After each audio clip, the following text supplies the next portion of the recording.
నవీన్ పొలిశెట్టి గారి యొక్క latest film ఏమిటంటే అనగనగా ఒక రాజు. ఈ సినిమా సంక్రాంతికి వచ్చినటువంటి ఒక 4వ సినిమా. అంటే ఆర్డర్ ప్రకారం చూసుకుంటే ఇది 4వ సినిమా మాత్రమే. ఈ సినిమా గురించి చెప్పడానికంటే ముందు ప్రొడ్యూసర్ నాగవంశీ గారి గురించి కొంచెం మాట్లాడాలి. అదేమిటంటే ఆయన ఏమనుకుంటున్నారు, ఎందుకంత అహంకారము? ఈరోజు ఈ సినిమా మీద ఎవరైనా నెగిటివ్ రివ్యూస్ కానీ కొంచెం హార్ష్గా ఇస్తేనంట వాళ్ళ మీద కోర్టు పరంగా చర్యలు తీసుకుంటారని చెప్పేసి ఒక ఆర్డర్ తీసుకుని వచ్చారంట. ఎందుకు సార్ అది అవసరమా? ఇప్పుడు మీ సినిమా బాగుంటే ఎవ్వరూ ఏమీ అనరు, బాగోకపోతేనే కదా కొంచెం హార్ష్గా మాట్లాడతారు. హార్ష్గా మాట్లాడడానికి అంటే ఎందుకు మీకు అంత ఇన్సెక్యూరిటీ, ఎందుకు అంత అహంకారము? అవసరం లేదు సార్.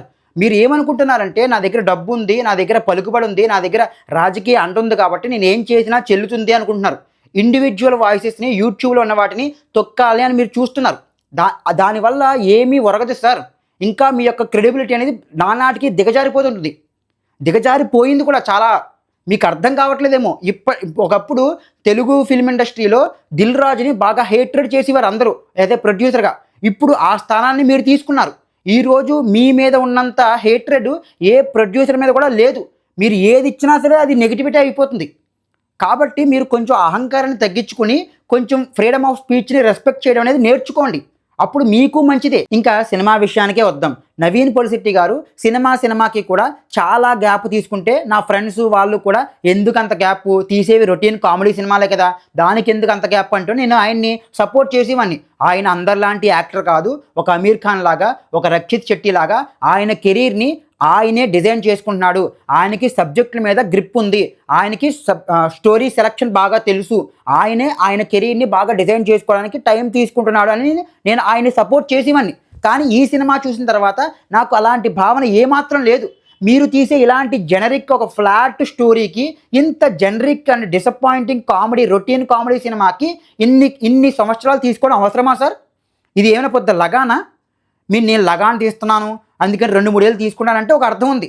కనీసం అడివిశేష్ గారు డెకాయిట్ అనో లేకపోతే గూఢచారనో చెప్పి ఆయన 2-3 ఏళ్ళు తీసుకుంటున్నారు. అవి కొంచెం ఓకే, ఒప్పుకోవచ్చు.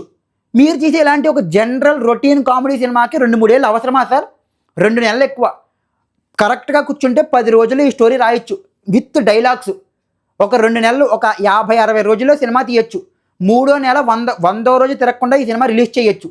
ఇంత అవసరమా సార్ ఈ సినిమాకి? సినిమా ఎంత జనరిక్గా ఉందంటే మనకి ఎన్నో వందల సినిమాలు చూసామే అన్న భావన కలుగుతుంది. ఇదే సేమ్ స్టోరీ. నాకు తెలిసి కొంచెం కూడా మార్పు ఏమీ లేకుండా జగపతి బాబు గారు ఎప్పుడో 20 ఏళ్ల క్రితం పందెం అని చెప్పి ఒక మూవీ తీశారు. ఆ మూవీ సేమ్ యాజ్ ఇట్ ఈస్గా ఇలాగే ఉంటుంది. సర్పంచ్ అవ్వాలి, ఆకతాయిగా తిరిగే కుర్రాడు, రాజులు సర్పంచ్ అవుతూ ఊరి ప్రజలకు అందరికీ మంచి చేస్తే, ఒక ఎవడో పొలిటీషియన్ ఊరికి అన్నీ మంచి చేసేసి రోడ్లు వేసేసి డ్రైనేజీలు వేసేసి సర్పంచ్ అయిపోయి అంతా ఊరికి మంచి బాగు చేసే సినిమా ఎప్పుడో వచ్చేసింది. అలాంటి సేమ్ యాజ్ ఇట్ ఈస్గా ఉండే సినిమాని తీసుకుని మీరు సంక్రాంతికి ఏదో మంచి సినిమా దింపామని ఫీల్ అయితే అది మీ యొక్క మూర్ఖత్వమే సార్. స్టోరీ పోనీ రొటీన్గానే ఉంటాయి, అర్థం చేసుకోవచ్చు. కనీసం ఎగ్జిక్యూషన్ అయినా కొత్తగానే ఉండాలి కదా సార్, ఎగ్జైటింగ్గా ఉండాలి కదా సార్. అంత పేలవంగా ఉందేంటి సార్ డైరెక్షను? ఎవరు చేశారు సార్ డైరెక్షన్ ఇది? ఆ డైరెక్టర్ పేరేంటి సార్? నవీన్ పొలిశెట్టి గారే చేశారేమో అన్న భావన కలిగింది నాకు. ఆయనే దగ్గరుండి స్టోరీ రాయించుకున్నాడంట. ఆయనే ప్రొడ్యూసర్ గారు బయటకు వచ్చి చెప్తున్నాడు, నవీన్ పొలిశెట్టి ఒక 2-3 రైటర్లను కూర్చోబెట్టుకుని ఆయనే రాసుకుని ఆయనే తీశాడు, నన్ను ఇన్వాల్వ్ అవ్వద్దు అని చెప్పాడని చెప్తున్నారు. నవీన్ పొలిశెట్టి గారు మీరే ఇలా చేస్తే ఎలా సార్? ఎంత బేసిక్గా ఉంది సార్ డైరెక్షన్. చాలా రొటీన్గా ఉంది సార్. పర్ఫార్మెన్స్లు కానీ, పాటలు కానీ, ఆ హీరో ఇంట్రడక్షన్ ఏంటి సార్? మాట్లాడితే కథలు. ఫస్ట్ హాఫ్ అయితే ఎంత బోర్ కొట్టేసిందంటే అసలు ఏమీ లేదు, సొల్లు. అంటే నవీన్ పొలిశెట్టిని నేను ఒక రక్షిత్ శెట్టి లాగా, ఒక అమీర్ ఖాన్ లాగా, ఒక అడివిశేష్ లాగా నేను ఊహించుకుంటే, ఒకప్పుడు సిద్ధు జనరల్గడ్డలా నేను ఊహించుకుంటే ఏం సినిమా సార్? ఇంత జనరిక్ రైటింగ్తో మీరు సినిమా తీస్తారా సార్? ఎంత పేలవంగా ఉందంటే రైటింగ్, బోరింగ్ అంటే బోరింగ్.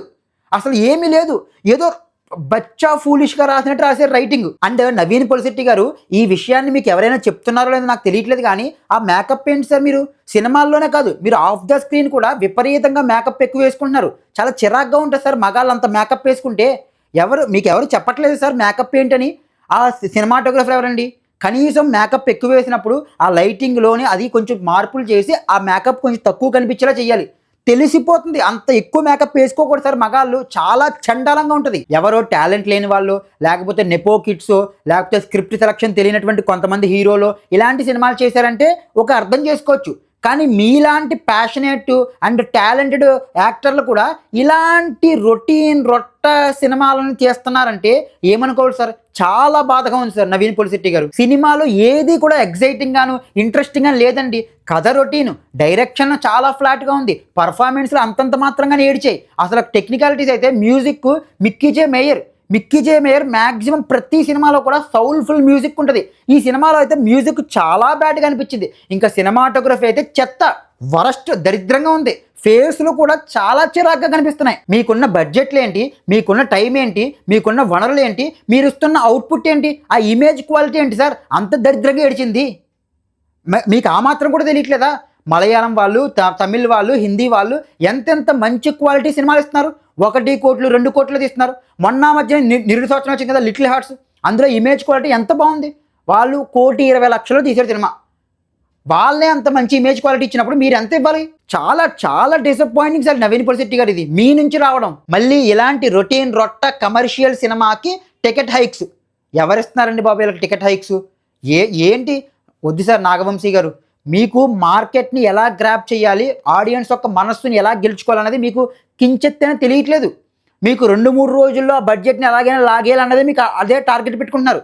దానివల్ల మీరు షార్ట్ టర్మ్లో ఏమైనా కొంచెం లాభపడచ్చేమో, లాంగ్ టర్మ్లో మీరు చాలా ఇబ్బంది పడతారు. మీ క్రెడిబిలిటీ పోతుంది. నాగవంశీ సినిమా అంటే ఆడియన్స్ హేట్ చేసే రోజు దగ్గరలోనే ఉందేమో అన్నది నా అభిప్రాయం. నేను ముందే ఎక్స్పెక్ట్ చేశానండి.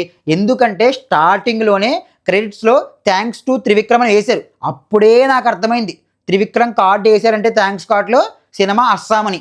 అది ఇప్పటికీ కూడా నిర్విరామంగా కొనసాగుతూనే ఉంది ఆ ప్రక్రియ. వద్దురా బాబు, థ్యాంక్స్ టు త్రివిక్రమ్ అనే కార్డు వేయొద్దు. అది వేస్తే ముందే భయం వేస్తుంది. అయ్యి బాబో ఇలాంటి ఈ సినిమాని ఎలా చూడాలరా బాబు 3 గంటలని. ఇంకా ఈ సినిమా గురించి ఫైనల్ వర్డ్ ఏంటి అంటే, మనం ఆల్రెడీ ఒక 100-150 సార్లు చూసేసినటువంటి ఒక పరమ రొటీన్ కమర్షియల్ సినిమాని ఒక యంగ్ టాలెంటెడ్ యాక్టర్ వచ్చి నేను దీన్ని కొత్తగా చూపిస్తానని చెప్పి ఆయనే రెస్పాన్సిబిలిటీ కూడా తీసుకుని ఇంకా పరమ రొటీన్గా తీసాడనుకోండి, దానినే అనగనగా ఒక రాజు అనే సినిమా అంటారు. That's it.